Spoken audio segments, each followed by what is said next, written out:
Marilah kita bersatu di dalam doa. Puji syukur kami ucapkan kepada-Mu Tuhan atas setiap anugerah dan berkat Tuhan yang melimpah dalam hidup kami. Yang boleh bersyukur atas berkat dan kesempatan di pagi hari ini. Saling Tuhan, kami ingin menyerahkan hidup kami dalam tangan-Mu yang kudus. Melalui renungan pagi hari ini, kiranya Tuhan yang menuntun kami, memberkati kami menjalani kehidupan kami. Tuntunlah kami Bapa, apapun yang akan kami lakukan, kiranya menjadi kemuliaan bagi nama-Mu. Dan kami boleh melakukan segala aktivitas kami seturut dengan kehendak-Mu. Kami menyerahkan hidup, jiwa dan raga kami ke dalam tangan-Mu yang kudus. Melalui renungan ini, berfirmanlah Bapa, karena kami sudah siap untuk mendengarkannya. Amin. Selamat pagi untuk kita seluruhnya, jemaat Tuhan yang terkasih. Yang menjadi renungan untuk kita pagi hari ini diambil dari kitab Filipi pasal 2 ayat 12. Beginilah dikatakan. Hai saudara-saudaraku yang terkasih, kamu senantiasa taat. Karena itu tetaplah kerjakan keselamatanmu dengan takut dan gentar. Bukan saja seperti waktu aku masih hadir, tetapi terlebih pula sekarang waktu aku tidak hadir.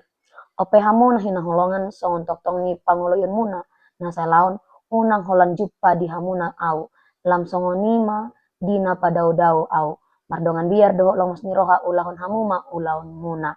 Demikian teman Tuhan. Bapak Ibu, saudari yang terkasih di dalam nama Tuhan Yesus Kristus, banyak orang ketika melakukan sesuatu karena dia melihat orang lain, bukan atas unsur kesadaran ataupun atas kemauannya sendiri. Itu mengapa sering ada pepatah orang Batak yang mengatakan unang biar hatoban.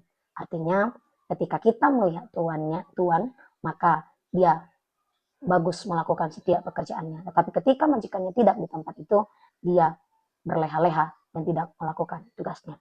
Demikian halnya dengan firman Tuhan yang menyapa kita di pagi hari ini, bagaimana kita dipanggil untuk memiliki tanggung jawab mengenai keselamatan kita. Penting untuk menyadari bahwa kita datang kepada Yesus dengan iman dan tunduk dengan iman di dalam baptisan. Tetapi kemudian berpikir tidak ada hal lain yang dapat dilakukan. Kita tidak dapat berpikir bahwa yang dituntut dari kita hanyalah pergi ke gereja sesekali, tidak cukup hanya itu.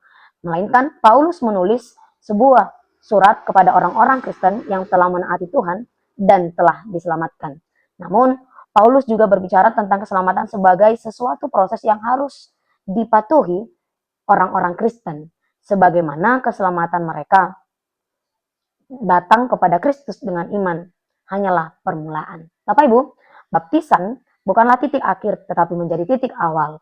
Paulus memberitahu kepada orang-orang Kristen ini, orang-orang Kristen di Filipi, bahwa mereka berlari dengan baik seperti yang selalu kamu taati, yang dikatakan dalam nats hari ini. Tetapi harus terus berlari dengan baik sampai kepada garis akhir itu, sampai di akhir hidupnya, untuk memahami apa yang Paulus katakan di dalam nats renungan pada pagi hari ini. Dan Paulus memberitahu kita untuk mendatangkan atau menghasilkan keselamatan kita sendiri. Kita perlu menghasilkan keselamatan kita itu sendiri. Bapak Ibu, keselamatan sepenuhnya bergantung kepada diri kita. Maka jika kita ingin menghancurkannya, tentu itu akan hancur.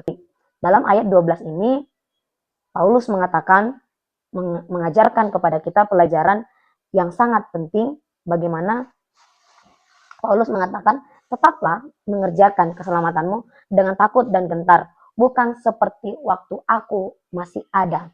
Teladan Kristus telah diberikan kepada orang-orang Kristen agar mereka dapat melihat seperti apa kehidupan yang rendah hati dan rela berkorban. Yesus mengorbankan dirinya untuk kepentingan kita. Menganggap kita lebih penting, tidak melakukan apapun untuk kepentingan dirinya sendiri, dengan menjalani kehidupan yang rendah hati dan rela berkorban. Allah meninggikan dia ke tempat kemuliaan dan kehormatan tertinggi. Teladan Kristus akan menuntut kita untuk melakukan hal yang sama. Dan itulah yang harus terus kita lakukan dengan melakukan atau mengerjakan keselamatan kita, yaitu meneladani teladan yang dilakukan oleh Kristus. Jadi bagaimana kita mengerjakan keselamatan kita dengan takut dan gentar, tidak mengerjakan keselamatan kita dengan menuntut kehidupan yang sempurna atau kita akan terhilang.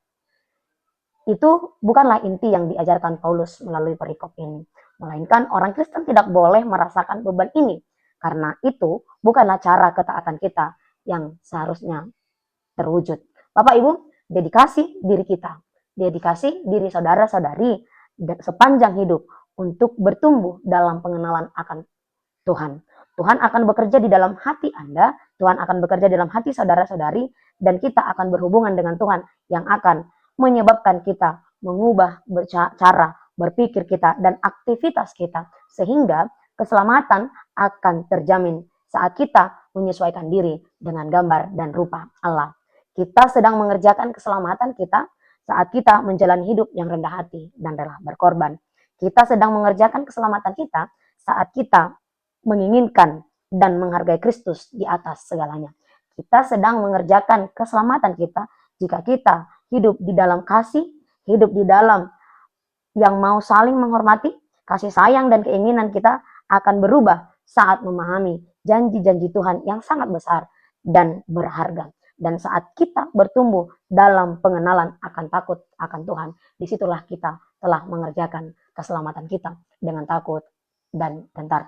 Karena itu, takutlah akan Tuhan, bukan kepada orang, melainkan pertanggungjawabkanlah iman dan keselamatan saudara di hadapan Tuhan. Karena Tuhan akan bekerja di dalam hati kita dan mengubah kehidupan kita. Ingat, Tuhan telah atau Kristus telah memberikan keteladanan itu kepada setiap orang-orang Kristen.